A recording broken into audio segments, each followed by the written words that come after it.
what's wrong with his brain. He speaks Mhm. like 5 languages, but he can't figure out that Wow. this is messed up. Right.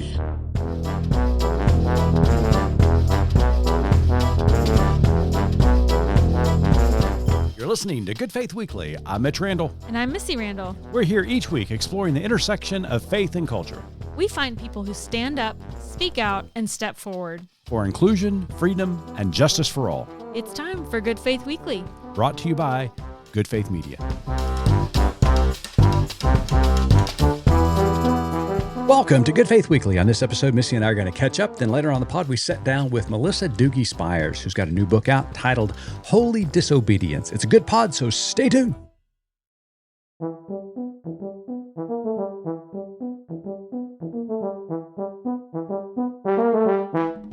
Hello there, Missy. Hey, how are you? I'm well, and you? Well, it will shock you to hear that I have a very first world problem today. All right, we'll bring it. I mean, like probably the worst one yet. The K on my keyboard is not working. Oh, no. And I was just typing up notes, and you just wouldn't even think about how common the letter K is when you're Yeah, typing. But well, when you don't have it, it's pretty It frustrating. doesn't get the kind of respect it needs. Apparently. So, yes. So that is my first world problem of the week. I am so sorry that your K is not working. Yeah, so I'm going to need the tech department to get on that. I'll Okay. submit my request Please do as soon submit as us a we're request, done recording. And I will file it appropriately. I'm sure you will. Well, hey, before we jump into our conversation today, there's a little bit of breaking news. We're recording a little bit early this week because of travel schedule, but I just learned that something big came out of the Trump White House, and it's really kind of an interesting development. So news broke earlier this week that Joe Kent, who is actually the director of the National Counterterrorism Center, has resigned. Mhm. And the reason for his resignation is really telling because Mr. Kent says this to the New York Times: I cannot in good conscience support the ongoing war in Iran. Iran posed no imminent threat to our nation, and it is clear that we started this war due to pressure from Israel and its powerful American lobby. That's pretty big news. I mean, I think it is. It sounds pretty powerful. Yeah. But how many of these moments have we had over the last, year or going back to 2016 where you think, okay, this is the thing that people will make people pay attention? Yeah, Is sure. this? I don't have faith that it is. Yeah, and I think that's a fair assessment. I mean, why I think it's such a big deal is that there are many of us who have been critics of this intervention by the president. And let me be clear on that. It's the president's war. He decided to go into Iran and began to bomb them. But, we've been saying that, it seems as though Israel, especially Prime Minister Benjamin Netanyahu, was putting pressure on him to do so. And, where that came from, only God knows. And this had no bearing because Iran did not pose a threat to us. And so this is somebody within the Trump administration saying the very same thing that outside critics were saying about this particular war. And we're 3 weeks into this, and it's only getting worse. I mean, we talked Mhm. about it a little bit last week, but the Strait of Hormuz is still not open. And now all of a sudden, guess what, Missy? What? Trump is wanting our allies' help. We in still have getting an allies? open- I think that's the breaking headline here. That may be the breaking. Do we still have allies? Yeah. Wow. So he's getting on the horn, calling the UK, calling Europe and saying, hey, could you use a little bit of help? And they're saying, yeah, that ain't happening. I thought we were going to do everything by ourselves. Well, that's now how he's I do pivoted. it by Yeah. myself. That's exactly what he's saying now. Well, we really don't need them after, requesting their help. And Oh so, my goodness. but yeah, you can't make it make sense. It just seems to be a quagmire. But it just goes to the realization that the United States has gone into war without a plan. And it's hard to believe we're doing this again after two other occasions in the last couple of decades where we entered war without an exit plan. And I here think we are again. that's the crazy thing is I kind of get how if you weren't alive during certain points in history, maybe you stumble into repeating patterns. But this is like in my lifetime, I remember this is a pattern I remember. And so I think that's what's surprising to me is here we go again. Yep. We know this how this is going to, well, never end, Mhm. essentially. Yeah. So it is frustrating. Yeah. So that's a little bit of breaking news. Yeah. So in other not breaking news, Okay. in case you haven't heard, Mitch, folks are walking away from the church. No. I know this is shocking news. Yeah, in this moment in time, obviously deconstructing is a big topic of conversation. And some of those folks who are choosing to walk away from the church are going through that deconstructing process and trying to find a new way to hold a faith space for themselves. And some people are just walking away Right. altogether and leaving it behind. And this week we have the opportunity to talk to Melissa Duge Spiers, who is one such person. She grew up in the Seventh-day Adventist tradition, which is one we didn't know too No. much about. Learned a lot from her book. But as you, our listeners, know, I am a sucker for a memoir. I love them. And in particular, women's writings who I can relate to or who resonate with me. And women who are coming out of high control religion and walking away, their stories just, they spark something in me. Right. So much of it resonates. I've said on this podcast, my background, I grew up what I would call fundamentalism light, like a light beer, Yeah. like it gets you there. The effects are the same. Wow. Did you just equate your faith to light beer? I did. Okay. Like Tastes great. Less filling. It'll still, affect you, but it just might be a little bit of a different way. My experience was not the high control. So I don't ever want to equate my experience, Right. my scars Sure. or my issues with someone who's been through something like Melissa. But at the same time, the story she has, the story so many other women have, so resonate with me. So I wanted to just spend a little bit of time in the opening talking about something that I was thinking about after our interview. Kind of two, in my mind, there are many reasons people choose to walk away, but I wanted to focus in on a couple. And it seems to me almost funnily that within the institutional church, the Bible is becoming its own worst enemy. Yeah. There's a camp of people, two different types that I think of. You've got a camp of people who leave because, they go to church, in the Christian church, you worship. You don't worship the Bible. Sorry. Well, I know you're not supposed to worship the Bible, but there are a lot of people out there that do. But the Bible is the book that, the Christian church uses.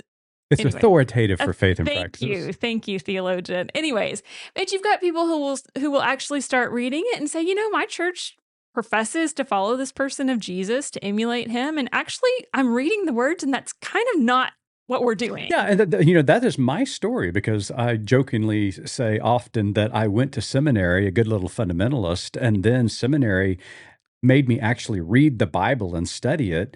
And the more I read it, the more I studied it, the more I realized that everything I was taught growing up from pastors and leaders was an entirely different interpretation than what I was actually reading and gleaning from the text. And so, it was really eye-opening to me. Yeah, so that math doesn't math. Okay, you're right. Yeah, so anyways, but with reading Melissa's book kind of got me thinking about the second camp of folks, which I feel like I low-key would fit into this group, especially growing up.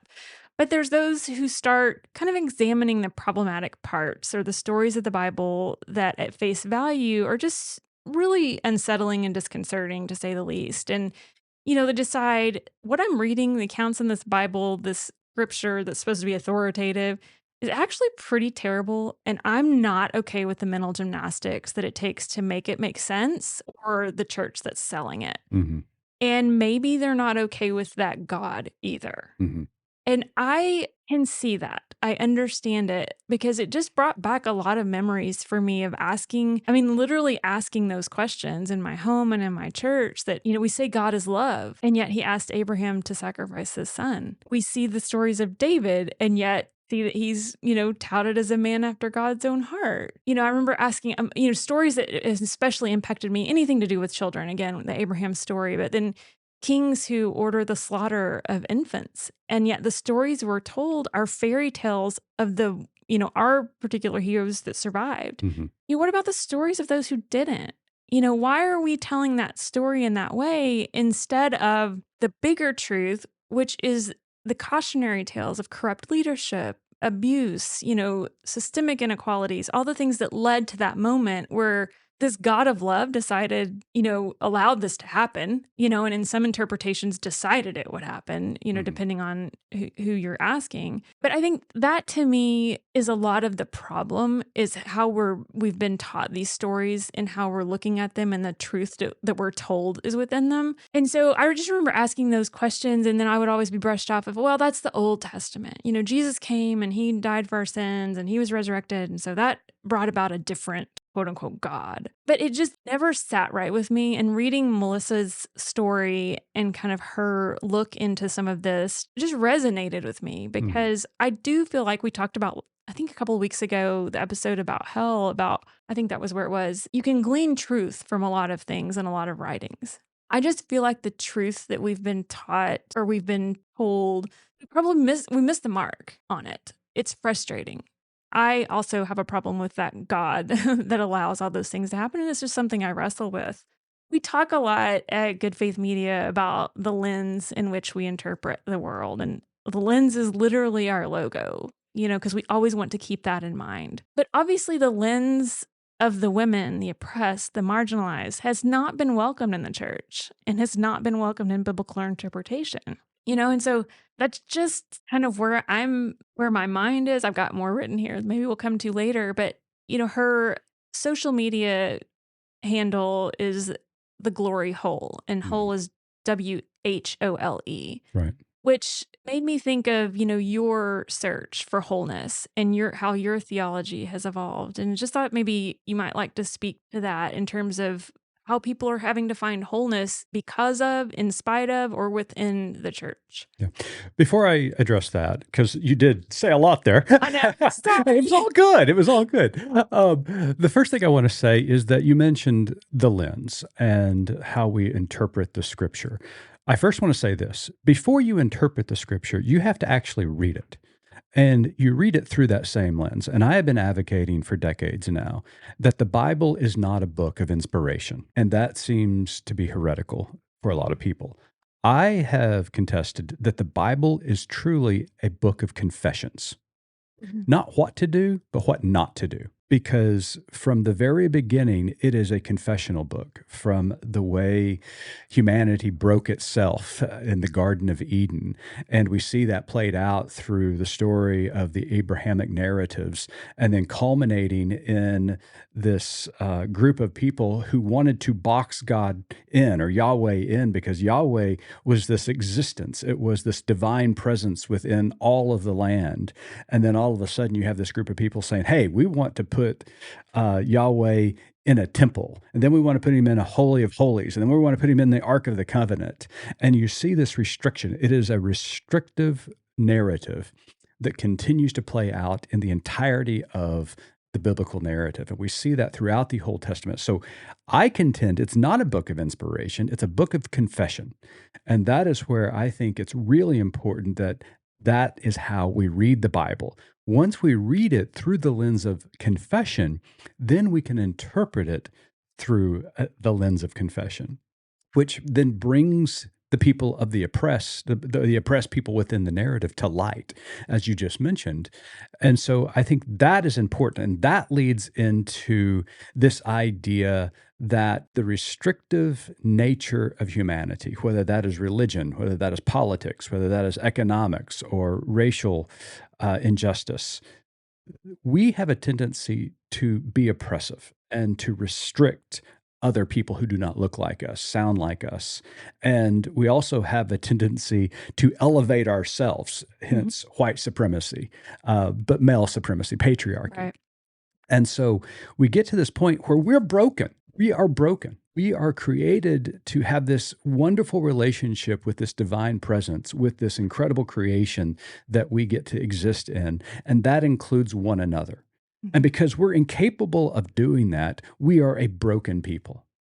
And therefore, as we read the scripture from the Old Testament to the New Testament, we get this character of Jesus. And this is why people ask me a lot, why do I still profess myself as a Jesus follower? Because I do think that Jesus has got some problems of his own. And we've talked about this about those on this podcast before. But Jesus taught this simple truth. And it was about love. Do you remember John 3:16? Sort of. I think I've seen it on a poster board at a football game. Yeah. Yeah. So obviously, God so loved the world that he gave his only begotten son, that whoever believes in him should not perish, but have everlasting life. A wonderful text. But do you know John 3:17? That one's not on the poster, so no. That one says this. Jesus says, I did not come into the world to condemn it, but to save it. We forget the second part of that lesson. Faith, religion, politics, anything, the human way should not be about condemning one another. It should not be restrictive. It should not be oppressive. It should not be looking at other people with disdain. But Jesus says, I've come into the world to save it. And it's that word save, soteria in the Greek. It means to liberate. And in another interpretation of it, it means to bring to wholeness. And to me, that's the important concept that we have lost as a church, that we have decided that it's all been about conversion. It's all been about, you have to believe the way I believe. You have to believe in the right doctrines. You have to practice faith the right way. You have to attend the right church. You have to look this way. You have to vote this way. That's not what any of it means. Jesus was saying the world is broken. We exist within broken systems because we're broken people. And the divine really wants to bring wholeness to ourselves and to the world. And that means justice to ourselves. That means justice to society. And, as we've heard before, and as Brother Cornel West, a fellow Baptist, likes to remind us, love is justice in the streets. And that is an important concept to grasp. This is about wholeness. And that is where the church has lost its way. We have turned wholeness into conversion and to conformity.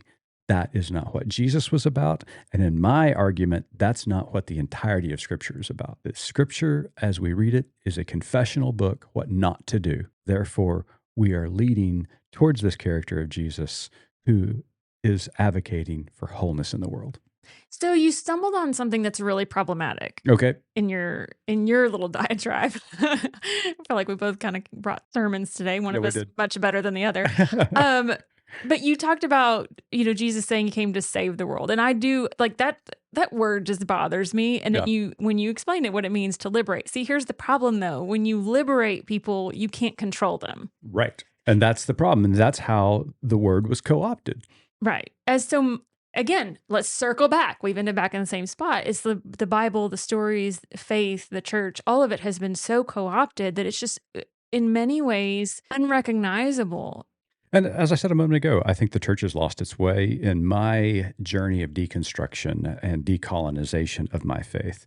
I advocate now for moving away from a theology of control, of conversion, to a theology of wholeness. And I think that is where we should be. That's what we should be advocating for. The church needs another reformation, a big reformation at this point, because religion at its best, and I say this in my presentations on this topic, religion at its best, whether it's Christianity, whether it's Judaism, whether it's Islam, religion at its best is not about making better Christians, better Jews, or better Muslims. Religion at its best is making better human beings, period. And that should be all of our goals, no matter what our faith tradition is, or whether we don't have a faith tradition. It should be, how can we better ourselves and better other people along the way? How can we be the best human beings possible living within this symbiotic existence? Agreed.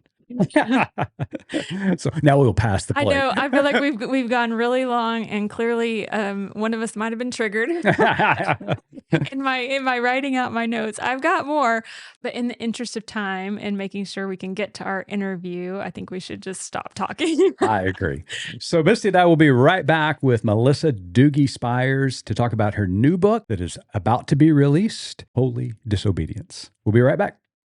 Good Faith Reads is a short podcast featuring an interview with one of our authors at Good Faith Media.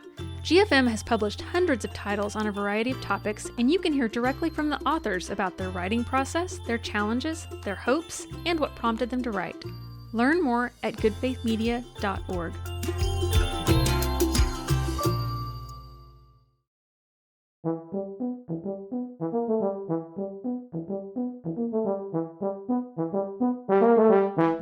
Welcome back to Good Faith Weekly. On this episode, we've got a very special guest with us.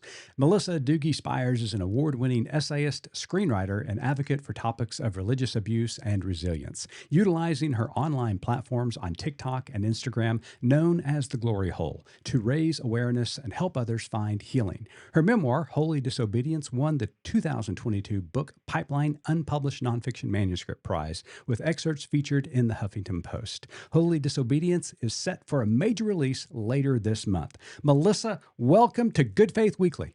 Thank you so much for having me.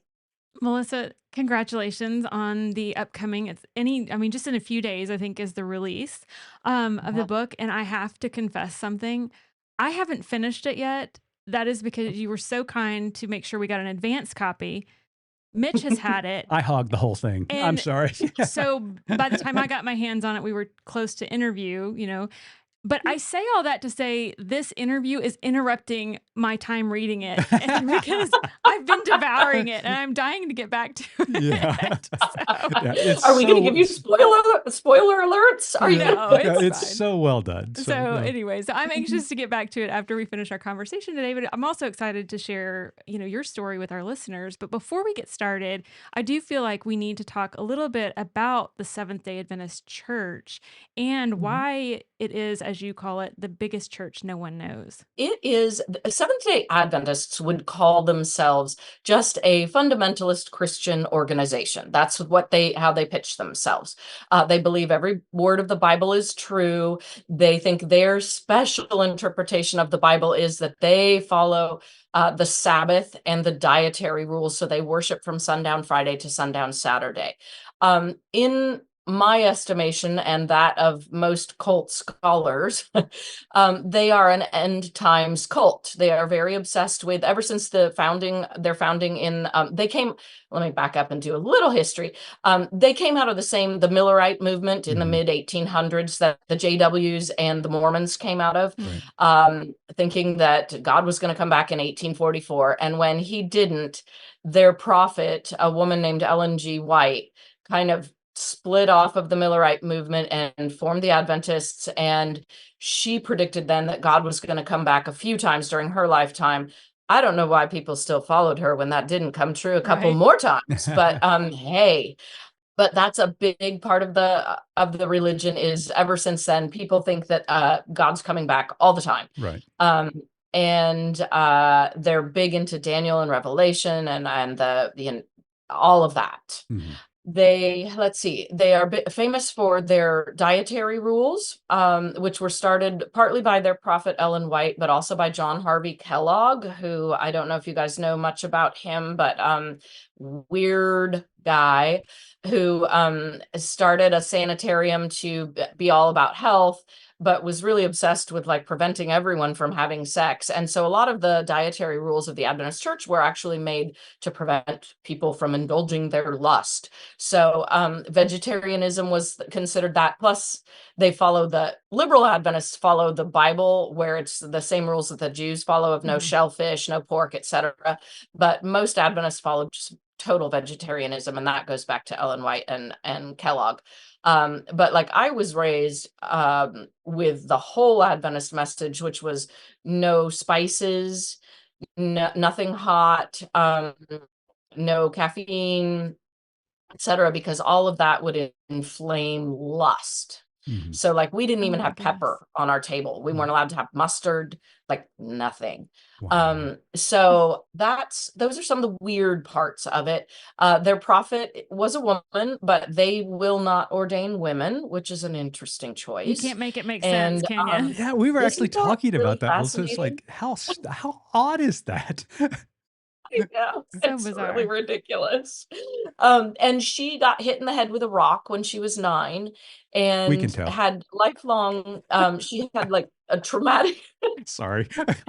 I she repent had of that. traumatic brain injury, like a TBI, and she was in bed for weeks. She was in coma, blah blah blah. She had seizures and hallucinations, and from the hallucinations came her spirit of prophecy that is now 21 million members worldwide.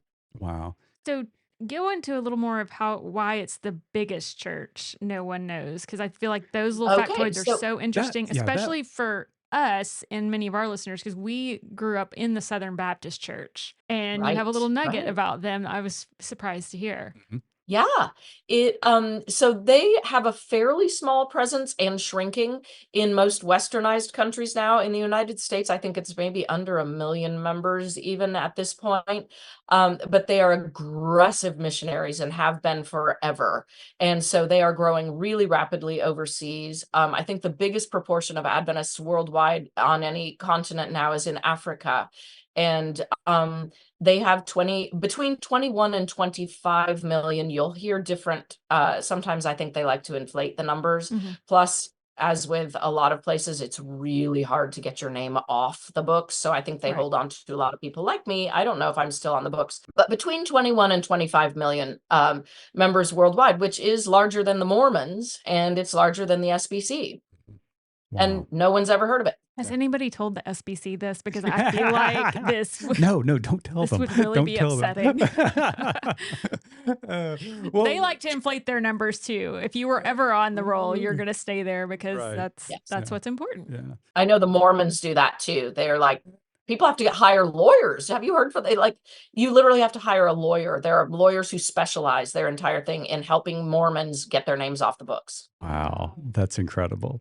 Well, Yeah. you do a great job of interweaving the belief systems of the SDA Church into your story, but the book is about your life. And so it's about how the church and its influence and its belief systems impacted your life. And it's just very well done. So let's begin talking about your life and let's talk about your childhood, about how Mhm. you and your sister were raised. Your dad was a physician and pastor within the SDA Church. And so give us some insights about how you guys were really raised with this belief system, particularly about gender roles. I would say we were raised on the more conservative side. You know how every religion Sure. has their Mm-hmm. liberals and their conservatives. And we Mhm. were certainly on the more conservative side, but not the freak conservative side at all. I mean, we were very mainstream. I mean, they have a lot of their freaks, Koresh and We all all that do, kind yeah. of stuff. But we were homeschooled according to kind of what Ellen White, the prophet, had said until we were in 4th or 5th grade. And then we went to Seventh-day Adventist schools all our life. The Seventh-day Adventists have the third or fourth, sometimes the numbers change a little, but third or fourth largest education system in the world. Mhm. Wow. And so they have a medical school, they've got hundreds of colleges, they've got, everything. And so we were raised basically in the Adventist bubble. Like we were not allowed to do anything outside of the Adventist church. And we were particularly, my sister and I, the freak part of our raising that a lot of other Adventist kids didn't get was we were not allowed to spend the night at anyone's house. We were not allowed to have play dates. We were not allowed to join most of the clubs. The Adventists have this famous Pathfinders, which is like a Girl Scout, Boy Scout hybrid type of like kid military thing. We weren't allowed to do that. And that was all explained much later in my life as to why my mother kept such a tight lid on us. But Right. it was a combination of church and family that made my mother obsessively control our bodies. So Adventists have a lot of the cult behavioral and clothing, hair, everything control that cults generally do. Our schools wouldn't let girls have short hair, boys have long hair. We weren't allowed to wear makeup. We weren't allowed to wear fingernail polish. We were allowed to wear pants, which was odd, actually, considering. But there was a lot of looks control, even in the church at large. But my family took it to an extreme. My mother took it to an extreme, but she got it from her mother and her grandmother. So we were forced to have our hair look a certain way. Our bodies we had to be skinny and always pleasing and pleasant and submissive and obedient. And there was no other option. Yeah. So your questioning of all of this really began at an early age. So I want to Yeah. ask about Was there one particular moment that was a flashpoint for you? Or, was this just something that continued to develop over a period of time? And once you did walk away, talk to us about the response of your family and community. Okay. Yeah, I think the very first, it was a kind of a several stage process. I truly believe, that there's that old saw about we're all born atheist until we are indoctrinated. Mhm. And I think somehow my little atheist soul never quite took the indoctrination, and oh boy, did they try. But it just fundamentally never made sense to me that there was this God that was supposed to be good, but he allowed all this evil stuff to happen. Right. And people said, oh, but free will and everything. And I'm like, okay, but the dog that's being tortured by the neighborhood kids, or the baby who died of cancer, has no free will. And just like Mhm. none of it made sense to me. Then the first time I really took issue with the church as part of that was I was about 9 or 10. And the one thing that we were allowed to do that was normal and was outside the Adventist church was gymnastics, because my mother had done gymnastics when she was a kid. And so I think that didn't scare her as much as anything else in the world. And so we were allowed to do gymnastics from when we were very tiny. And when I was about 10, when you get up high enough in the competition levels, all of the meets are on Saturday, and we weren't allowed to go. And then the coaches don't want to work with you because you're not competing for them, Right. you're not winning for them. So basically we just had to sit on the sidelines. And so we ended up being has-beens by the age of 10 and 12 or whatever we were. And that was the first real breaking point, where I was like, first of all, if there's a God who is good, he would never take this away from me. Mhm. Like, this has been only good. It is my only joy. And I don't believe that. I don't believe it. So either he's not real or he's horrible. And then I believed it about the church, because the church was really the problem. It was their stupid Saturday. And I was like, but can't I worship God all day? I'll give him 2 days of the week. I'll worship him all day on Tuesday and Wednesday. Can't I just have Saturdays to compete? Nope. You had to do it exactly the way the church said. And I was just like, well, then they suck. Mhm. And basically that was the breaking point. But then in high school, my running out the door breaking point was realizing how much of all of the control that they put on us was about sex, and that purity culture was just shoved down our throat, and it was all the women's responsibility. And I just didn't believe it. So I went out and found a guy at the public high school and had sex with him when I had never even really kissed anybody, and proved to myself that all of their control of it was bullshit, and it was easy, and it was fine. And so that was the final breaking Yeah. point for me, I Did- guess. And that was a couple of weeks before I graduated from Adventist Academy, and I'd already laid my plans to get out anyway, so I knew I was safely out the door. One thing that we talk about a lot on this podcast is how, high control religion teaches you to mute your gut feeling Yeah. and to control that within you. And so one of the quotes from the book that really rang out to me, you were talking about the church's teaching, and you were saying, the creepy, paralyzing, crazy, guilt-inducing, this teaching rang false in my gut, but my gut was from the devil, right? And even Ellen the prophet says this too. And I thought that is exactly what the problem. God gives us, Yeah. this inner knowing when something's not right. And when you're in a Right. high control religion, you're taught to silence that, which leaves obviously your whole being ripe for all sorts of control in all sorts of Exactly. ways. And so I appreciated you verbalizing that in that way, that my gut was from the devil. And I thought that so many of us kind of internalize that. And Yeah. then, you open yourself up to be taken advantage of. That's it. I mean, that you encapsulated it right there. It's, you're told not only not to trust your gut, but literally that it's evil, Mhm. and to look outside yourself for direction in everything, from what you're going to put on your sandwich to, you know, who you're going to marry to whatever. You're not supposed to look inside yourself for any of that. And so of course, anybody's an authority. It's going to be some evil creep who takes that authority. Exactly. So your parents play a major role in your Mhm. upbringing, and you continue to kind of go back to them as the story unfolds. And so, I do want to ask you a question, and we're going to ask you a question later on in the interview about the news that your dad broke to you later on as an adult. But before we get to that, there's this paradox that continued to develop within the story, and that's the fact that your dad is a physician. He Mhm. surrounded himself with books, in fact, inspired you to pursue an academic career. Mhm. How can somebody who is as learned as your father enticed by this kind of rigidity of religion? Is it as simple as the patriarchy? Is it just that enticing for people, especially men? Oh my gosh. I mean, if I could answer that question, my life would be so much simpler. Truly, that my sister and I talk about that all the time. And we talk about it with my uncle, who's my dad's youngest brother, who's not Adventist, all the time. Like, dad is so smart. How does he? And then we all argue, does he really believe it? Or does he just do it because, like you said, patriarchy, Mhm. and he was born into it. And so he gets to be a big fish in a small pond. So he just stayed there so he could be like the big guy. And he didn't want to try to cut it in the real world. Or does he really believe all this shit? And if that's true, what's wrong with his brain?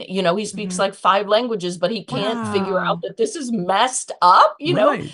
It doesn't, I don't know. I don't know. And I've tried to have, or way earlier, like he's not terribly, he doesn't have very deep philosophical conversations anymore. He's very old, but I used to try to ask Mhm. sort of that. And his answers were always kind of like, you just choose and then you decide you're going to have faith. And I was always like, well, that stupid. um, Yeah. but I think obviously, and we'll talk more about it later, but I think a large portion of his life was guilt driven. Ah, And I think he was so vested in that religion and then had so much guilt to drive him to keep clinging to it right. that he really didn't have another option, I guess. Yeah. Or else he's just got like really fractured brain that the cognitive dissonance is just, I don't Sure. know. Yeah. I That just kept makes asking sense. that over and over again as the book Yes. unfolded. So, Oh my yeah. God. You and me both. So you mentioned earlier how, a big part of your upbringing in the church is purity culture. We've Mm, talked a little bit about the gender roles, how, girls are taught you must look pretty and serve men, but if you do it too much, then you're blamed for any, desires that you entice in yes. men. And, just kind of the trauma and things that come from these mixed messages I want to talk about a little bit. But then I want to Yeah. talk about, you mentioned earlier that you, as, kind of an act of control, you went and had sex with this guy in high school. Mhm. I want to talk about the quote here from the book. You said, I'm not giving away my virginity. It's not a gift. It's not being taken away. I am giddily destroying it, tossing it aside, throwing it out. You go on to describe that after that moment, having sex was having it with vengeance. I think that Mhm. is so powerful. And you put to words, I think, what a lot of women have felt who are in these high control religions. I just want to just expand on that for a minute for us. It was a fascinating story. Well, I felt like they had made female sexuality particularly such a commodity. They had taken it away from us already. Right. It didn't belong to us. We weren't told, listen to, your body, know your body. We weren't told anything about it. It was not ours. It was so depersonalized and wrong and bad and, just so many layers of their control that by the time I had sex, the only way I knew to take the control back, it was still a commodity. Like, it still Mhm. didn't really belong to me. I had just poked holes in all of their control, Mhm. but it wasn't like all of a sudden I saw the beauty of sex and like, this is this wonderful, precious thing. Mhm. It was like, I got it now. I got what you took away from me, and it was still depersonalized. It was still, and I spent a lifetime trying to figure out where the connection was because, just like I think I've heard from a lot of people who got married really early within high control religions just so that they could have sex. Mm-hmm. And then they still had those problems within a marriage, which was supposed to be the right way to do it, right? Right. But it still was so depersonalized and so controlled and such baggage associated with it and guilt and all of that they still didn't feel like it belonged to them either, or they had the right to enjoy it, or they had the right to. It was a great thing on one hand to take that control back from them, but I didn't go far enough. And that's sort of what the whole book is about. Is I thought going through the rest of my life that I was counteracting them and doing the exact of what the church had indoctrinated me with.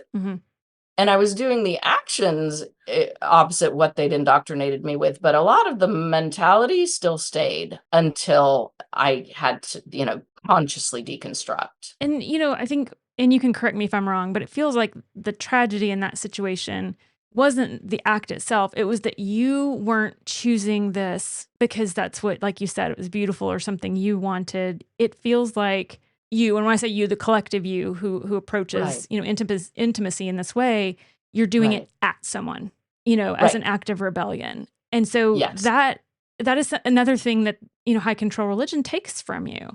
And so it just, my heart broke for, you in that moment, but also it resonates. And also kind of on a funny note, you gave me another analogy for someone who is tainted, so shall we say. I remember in youth group hearing, the chewed up gum or, the toothpaste out of the tube, all these analogies that, us girls got to keep ourselves pure for marriage.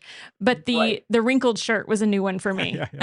That one. And I mean, I know a lot of people have said that must, maybe our youth pastor guy made it up. I don't know. He had an issue with his iron, apparently. He totally, and I mean, I can still picture him. Sorry. He really, really got off on describing it, sweated in and stretched out. And, all of everything, the visceral part that he could get into it, he loved to describe. It was pretty rough. Yeah. We alluded to it a moment ago, but there is a moment where, your life changed. You got a phone call from your father informing you of some shocking news. So tell us a little bit about that and how you felt when you got that news. So I was married to my first husband at that point, and I was about 30, I guess. And my father when I was a small child, he had been a youth pastor. And then he quit doing it when I was about 5. He went to the Adventist medical school. And so then most of my life, he had been a doctor. And then he retired at about the age of 50 or 55, which is really young to retire. And he went back to pastoring. And I was an adult at that point. Obviously, I was 28 or something when he did that. And I really didn't care. I was just like, oh, how embarrassing. Now I have to say my dad's a pastor. My kids relate. Yeah, my kids say the same thing. So then we got a call out of the blue, and he was like, you got to sit down for this one. And he said that he was being removed from that pastorship job that he'd just gotten 2 or 3 years earlier, because a woman had called and said that he was a danger. He should not be allowed to be in a church situation as an official because he had, as he said it, been involved with her when she was young. So he had been basically a serial child predator in the Adventist church.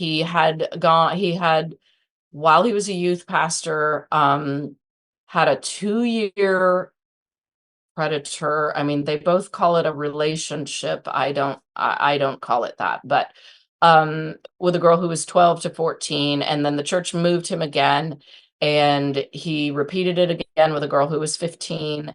And those are the only 2 that he will admit to. And as everyone knows, there are probably more. I don't know. I'm assuming maybe I will find that out when the book comes out. But that was a huge, huge, huge shock, because he had been beloved everywhere we'd ever gone. Everyone loved his preaching. He was like a superstar, missionary, doctor, preacher.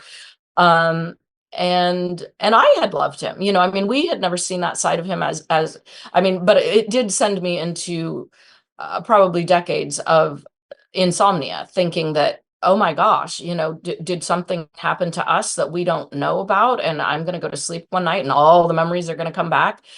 And I've done certainly enough therapy now. And most people say, if you were going to encounter that, you would. So at this point I say no, but it was a real terror at the time. What else didn't we know? Right. It just kind of blew my whole world apart. So you ended up, I don't want to tell how it happens, but you did end up making contact with one of the, now adult women, Yes. who, was a victim of this. Why Yes. did you feel like it was important to make contact with her? Well, I came across her completely by accident, and we'll just let people read that in the book. But so I kind of felt like, oh my gosh, if it just landed in my lap, I'm an idiot for not pursuing this. But I'm also a pretty confrontational person. Like I don't do well with just like, oh, well, I'll never know. Like if I can chase something down, I'm going to. And but I mostly just felt like, well, I've been lied to all my life on so many levels that I don't really believe the story that I'm getting from my parents now either. Yeah, this is an updated one that has maybe some more truth in it, but I bet she really can tell me more. So I did. When I reached out to her in the book, I call her Dr. Z, and I just reached out to her and said, you might not want to hear from me, and if so, that's okay. I'm really struggling with fitting this into my picture of my entire life, and if you can help me out, that would be great. And she wrote back, and we've been friends now for 20 years. It's just an amazing story on both of your parts to be able to forge that relationship. And I mean, that's such a powerful narrative. That gives me goosebumps when I say that. It's a wonderful thing. She gave me a great gift. And it's so hard. Like you said, you knew this person in one way and one way only. And then there was this other part of that life. And reconciling that as a mortal human being is almost impossible, I think. So kudos to your therapist if you've been able to do this and understand that potentially two things can be true, but two vastly different things. So, I mean, it's such a powerful story. And also I know a hard one to share. So, but I think it'll mean a lot to a lot of folks. One of the things that I really do appreciate about the entirety of your storytelling, Melissa, is that you're very honest and open about your life. You write about your highs and your lows, the relationships that you were in over the course of your life. And, it's really a fascinating book. It's heartbreaking. It's difficult to read at times, but it's also inspiring because we know where you are now. And so here's a question I have for you. If you could go back and talk to your 12-year-old self, what advice would you give to that 12-year-old? To the 12-year-old, I would tell her to get out as soon as she could, like I did. And then I have the hindsight ability to tell her to deconstruct. Obviously, that word didn't even exist really back then, but that she needs to start therapy and begin like really looking at the programming and the indoctrination, which I didn't do at all. And I would tell her, don't let your mother take you out of Barnard, and watch out for men. Full stop. Because you don't have very good judgment there. I feel that. So, I have one last question that I want to ask. Yeah. Many of us who grew up in evangelical or conservative or high control religion, or those of us who are still swimming within the patriarchal system, but in particular managed to leave it like you did. And I'm going to put you on the spot because I think some of us may not notice how those behaviors, how those tendencies, those expectations still play into our lives, even though we think we've rid ourselves of that. Could you give us some examples of how that can play out in your life, even once you've left it behind? Ooh, absolutely. So I still to this day, right now I have 2 therapists, and I've been alone now since I left my last abusive relationship probably 4 or 5 years ago. But I still struggle with boundaries, like listening to my gut, believing that I have power. I mean, I'm 56 years old and I still have to like pull myself away from some decisions. I have to make myself not respond to emails or things like that because I'm people pleasing. I'm fawning. I'm trying to like make the conflict go away.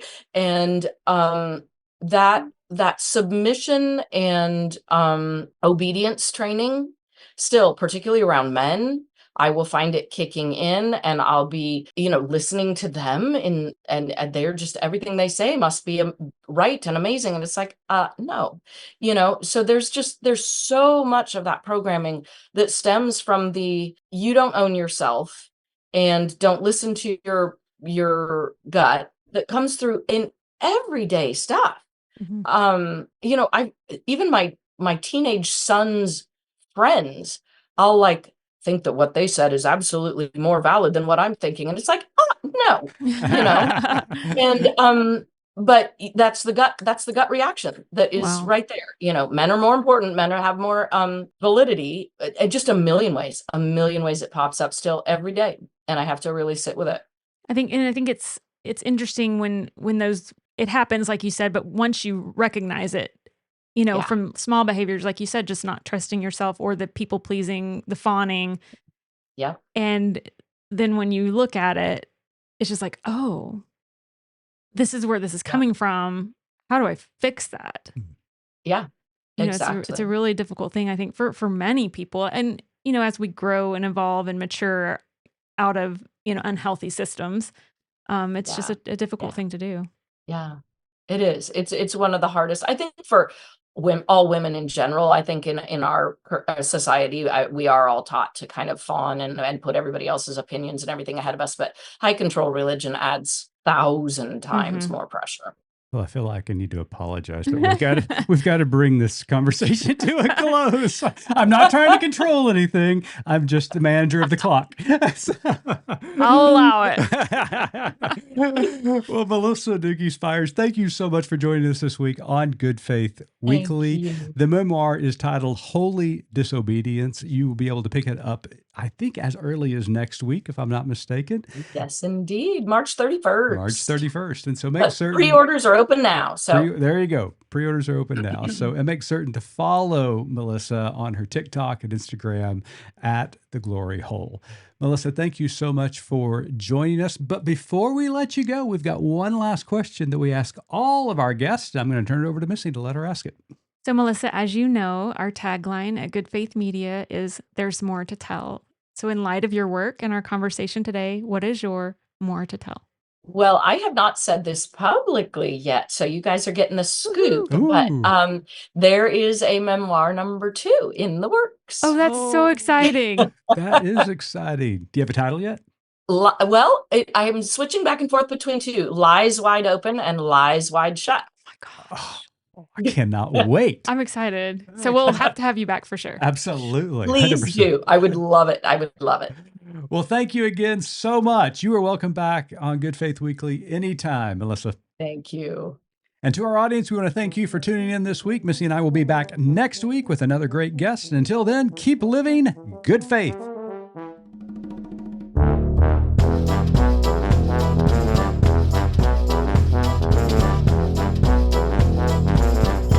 You've been listening to Good Faith Weekly, hosted by Mitch and Missy Randall. This weekly podcast from Good Faith Media discusses matters of faith and culture. Subscribe wherever you get your podcast and give us a like and a glowing review. We produce the podcast out of Norman, Oklahoma. Our music comes from Pond 5. And we're supported by listeners like you. Learn more about us at goodfaithmedia.org.